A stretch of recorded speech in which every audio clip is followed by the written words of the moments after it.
We still talk that we are mature, but we behave in a bit different way. Something maybe might be changed. Intuition should always be based on data. I think we should not forget that ChatGPT is a tool and it should assist us rather than do the work for us. Yeah, we stopped to be super creative, but we started to be more strategical. Which I'm loving.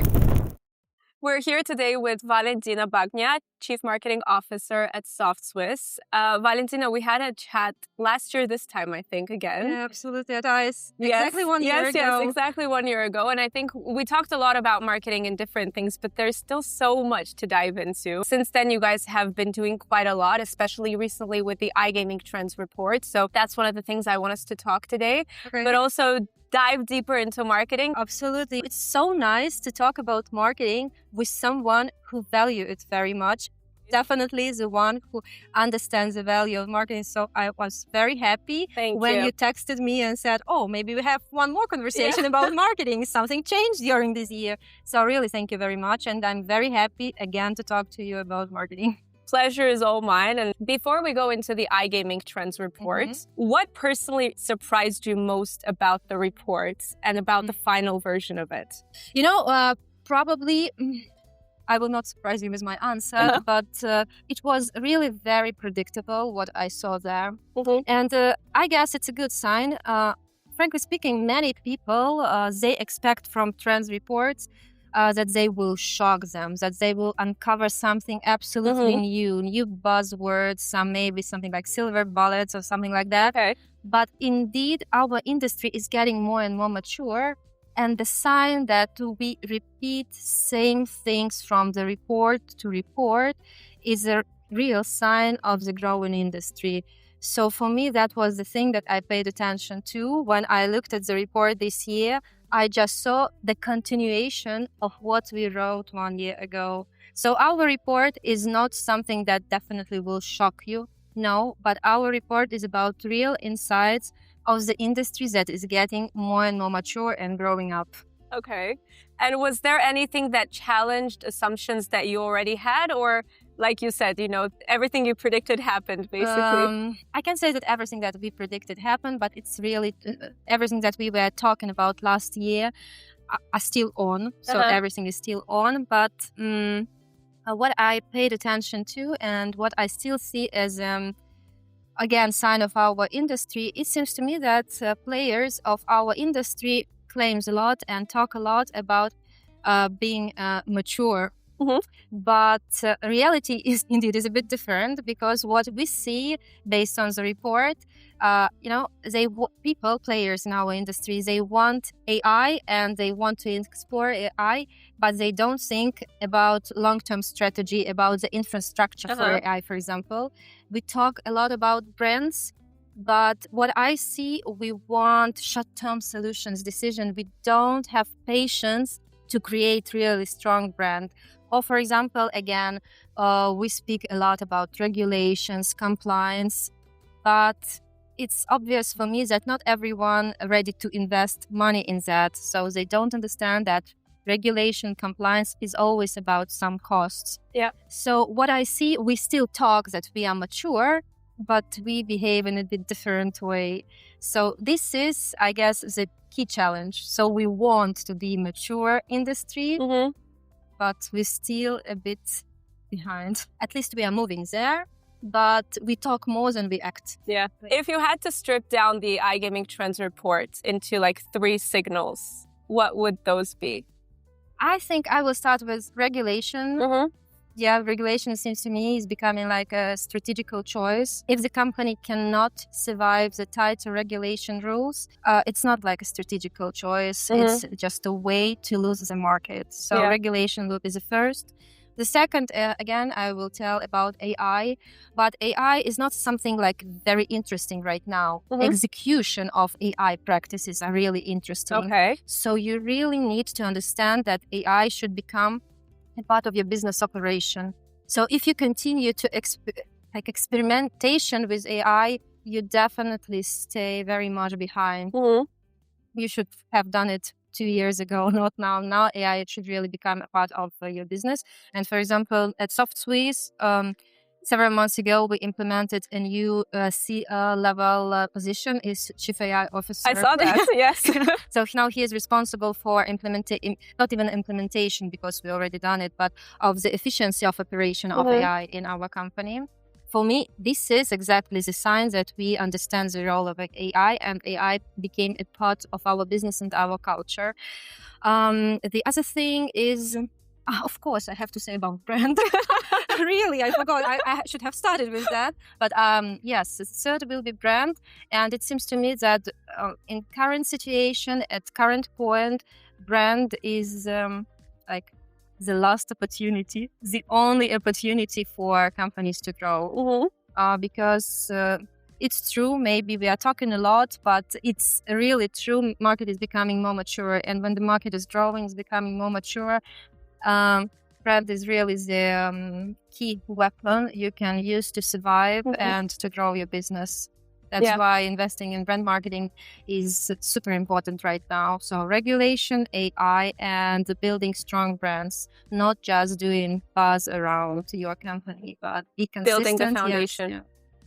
And repetitiveness is the king of things. And I think a lot of people forget that. They want like a lot of new stuff, a lot of creativity, and they forget about the repetitiveness. It's true. This is also even in our activity and activations, I see that sometimes we are too much creative, but we forget the positioning. Yeah. And of course, it's very interesting, it's very attractive to do creative campaigns because they create a lot of buzz. You see reposts, you see a lot of comments, but sometimes in the run of this creativity, we forget that our positioning is a bit about different things.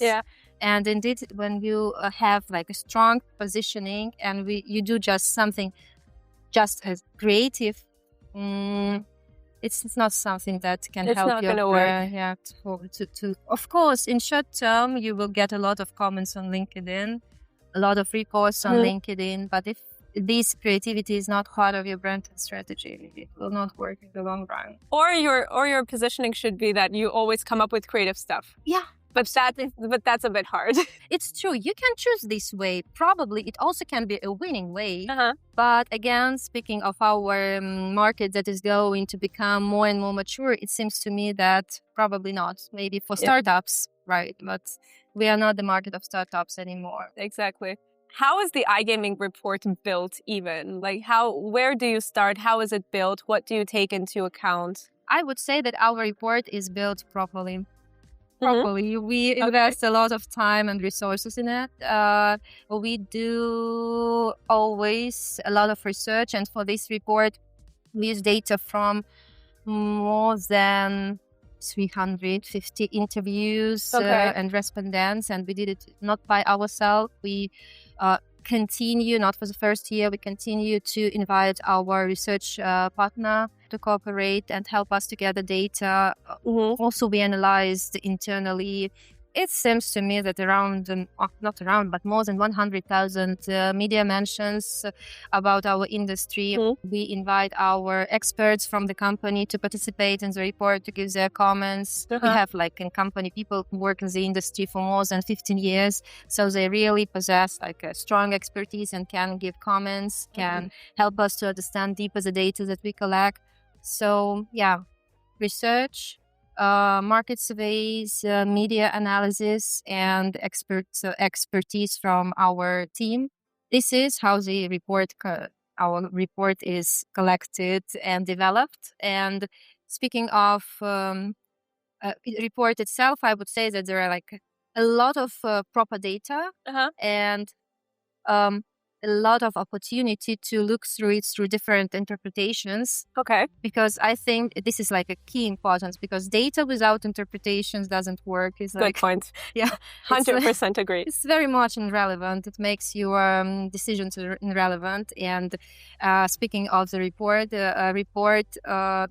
working with data without interpretation doesn't help me to create insightful report. It just, you can state what you see, but you really need to have strong expertise for interpretations. 100% agree. And is there, are there internal debates within the team about different interpretations? Of course. And frankly speaking, I would be very much surprised if there was not. Because exactly these discussions and debates, they help us to find real insights of the data. Because without debates, without discussion, without different point of view, you don't create strong insights. You create just content.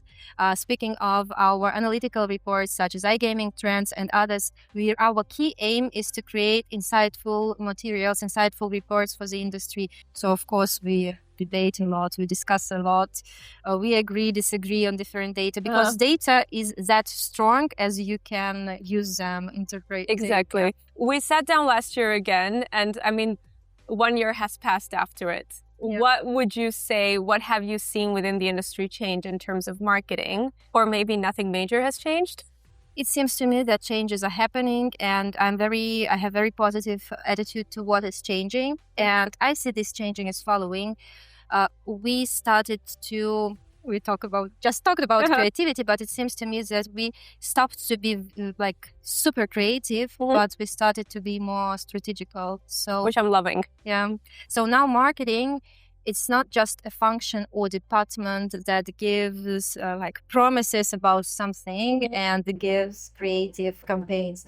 Now it seems to me that we are moving to the marketing, to the position of marketing and marketing department within company as a real commercial instrument to increase the profit of the business and to grow your business. And it seems to me that this is a key thing that is changing right now, the understanding of the role of marketing. And the approach marketing use in everyday operations. With marketing use in everyday operations, do you think marketing in the industry, or marketing in general even, is becoming more technical or opposite? Because there is so much AI and there is so much technical stuff, people are craving the human field more. I see. I think we're still moving in both directions. Okay. Because AI technology helps us to scale our decisions and help us to become more efficient. But still, humans are the one who decide what really matters and what real decision should be taken. So tech still continues to help us to grow and to be more efficient. Absolutely. And proper use of AI, again, we discussed it recently. Proper use of AI and other tech instrument, of course, helps us. But behind every decision, there should be a human, because only we, with our intuition, with our interpretation, can understand what really matters and what really can help us to. True. I think especially in B2B marketing, because it's B2B, we think we work with companies. The posts and interact with the social media, they're still humans, it's not companies. So we should target humans directly. Absolutely. And it seems to me this also started to change a bit, because maybe a year ago, everyone went into ChatGPT and different assistants to create posts, to do visual content. And now it seems to me that most people in the industry understood that it's like a high time to step a bit back. Yes. Because everything became so much similar. On LinkedIn especially, I read a lot of posts. They are interesting. But when I see how they're created, how they're written, I see ChatGPT hands there. Unfortunately, they're still interesting. You can get something insightful from these posts, but the way how they're constructed, the way how they, use some words. You hear ChatGPT in the post, for sure. And I did a LinkedIn poll the other day, I think 1 week ago, and I asked, when you read a ChatGPT caption, do you keep reading it or no? And almost 70% of people said, no, I don't keep reading it. Oh, you see? Because I do. I continue to read it because you still can get some interesting information from that. Because, people, I guess, use ChatGPT when they have special requests. They want to talk about some topic, so they use ChatGPT. But the way how it's constructed, you understand that it was not written by you. I think we should not forget that ChatGPT is a tool, and it should assist us rather than do the work for us. But I hope that with some time, more and more people and industry players will understand and will continue to move a bit from that, and will continue to put more humanity in what they are doing, because it's like that. But still, we see that, and I'm sure that not only we. Yes, 100%. So the situation definitely will change. I'm absolutely sure. Very good that we understand that. It's not super good that we came to this point. So, we were so fan. It was like fan of using these AI assistants. Still, it's very useful. Still, it was a natural progression. I think we're going to see quite a lot of changes with AI and how people also behave with AI too. Yeah. And as I said, I think it's very important for businesses, for companies to understand that AI should become a real part of infrastructure. Yeah. Because the period of this experimenting with this something new, with this innovation is over. We really have to deeply understand how it can help our business to grow and how to continue to be relevant and stand out. Yeah. Yes, by the way, this is what ChatGPT cannot help with. Stand out. Stand out, right? Yes. What is one thing that you stopped doing as a marketer this year, if there is any?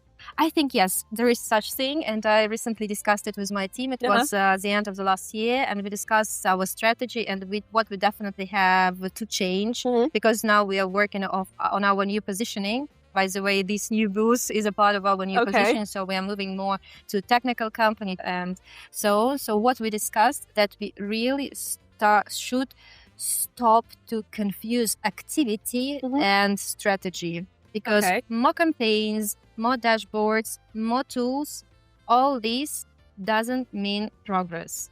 When you do something that not corresponds to your positioning, as we discussed before, you just create a lot of noise. And as I said, we did it at SOFTSWISS too. So this is what we definitely will stop doing starting from 2026. I think it's with stages, once you start growing a bit, then you have to be more foundational again, come back to the roots. Yeah, absolutely. So this year was this year, we will change a lot in our marketing approach. And we discussed it already with the team. And as I see, my managers, they agree that this is really very important to be persistent, to be consistent in our positioning. Of course, buzz and all this creative stuff and activity was very important and gave us a lot. Yeah. But now our key goal is to be consistent in communicating of our positioning. New positioning. I love that. So maybe next year we will discuss that, and you can might be changed. No, I mean, maybe you knowing that, you can give me later comments. The feedback. Did we succeed or not? I will. 100%. Thank you. Thank you. Intuition or data driven? If you had to choose one, if you had to pick one and lose the other, I know it's a very hard decision as a marketer, but which one would you go for? I think I would choose intuition. Really, I would choose intuition. But key thing here, that intuition should always be based on data. I love this. This is straight from my heart. Oh, great. Yeah. That's why I guess we always have different, interesting conversation, because we have something in common. It's true. Especially when you're a senior marketer, senior leader, intuition is a very important thing, because data can analyze what has happened before. And if you base your decisions, your steps only on data, you will polish your yesterday, but you will not lead the game. If you want to lead, you really have to use intuition. But intuition without data is like nonsense. It should not exist. You always have to understand what is going on. You have to look through the reports. You have to understand data, but you also have to understand when the data are incomplete or probably give you wrong insights. Because those senior marketers who rely only on data and are proud of being very data-driven, I think that they just want to feel more safe. Yeah. More safe. Intuition is something that will help you to go forward. I always say that to build the intuition, you have to be really connected to yourself first and understand what triggers you, what makes you excited, happy, etc. And then you understand the customers. Yeah, and especially for senior leaders. Of course, when you're on junior position in marketing, you must rely on data because you don't have this strong background. But strong background, a lot of data analyze help you to develop strong intuition. Yeah, for sure. Yeah. Have you ever had an experience where the data was saying something else, but your intuition decided on to go towards something else? Yeah, I guess it's happening quite often. Oh, maybe not quite often, but still, of course. I think it's a very normal situation because, as we discussed, data help you to analyze your yesterday and understand yesterday. But if you really want to move forward, sometimes you should be very critical on the data and see future, to read trends and to predict future, because your intuition, your power to go in the opposite direction is something that can characterize you as a strong leader, as a strong professional in any field. 100% agree. At your level, how much of the marketing is still intuition, though? Oh, frankly speaking, it's difficult for me to evaluate. But take into account the landscape in iGaming and what I mean that there are not that much data in our industry. And by the way, our iGaming trend report is something that we created to give more insights and data to the industry. So I would say that probably 70%. Okay. But again, I'm on my level and I think that my position is pretty high. So I'm senior leader and I really have to read data, but to have a lot of understanding inside of me to take my decisions. So I think 70, maybe even 80 to 30. Yeah. Strong intuition is very important on this level. Agreed. Because I think the data has also been collected over the years. You already have the data in you because you've been through all of it. By the way, I think this is what we call professionalism. Yeah. When you're a professional, when you're a strong professional, it means that you did a lot of mistakes, read a lot of data and reports, got understanding of that. And now sometimes you don't need data. You just, based on everything that is happening on different signals, you just have your inner understanding on where you have to go.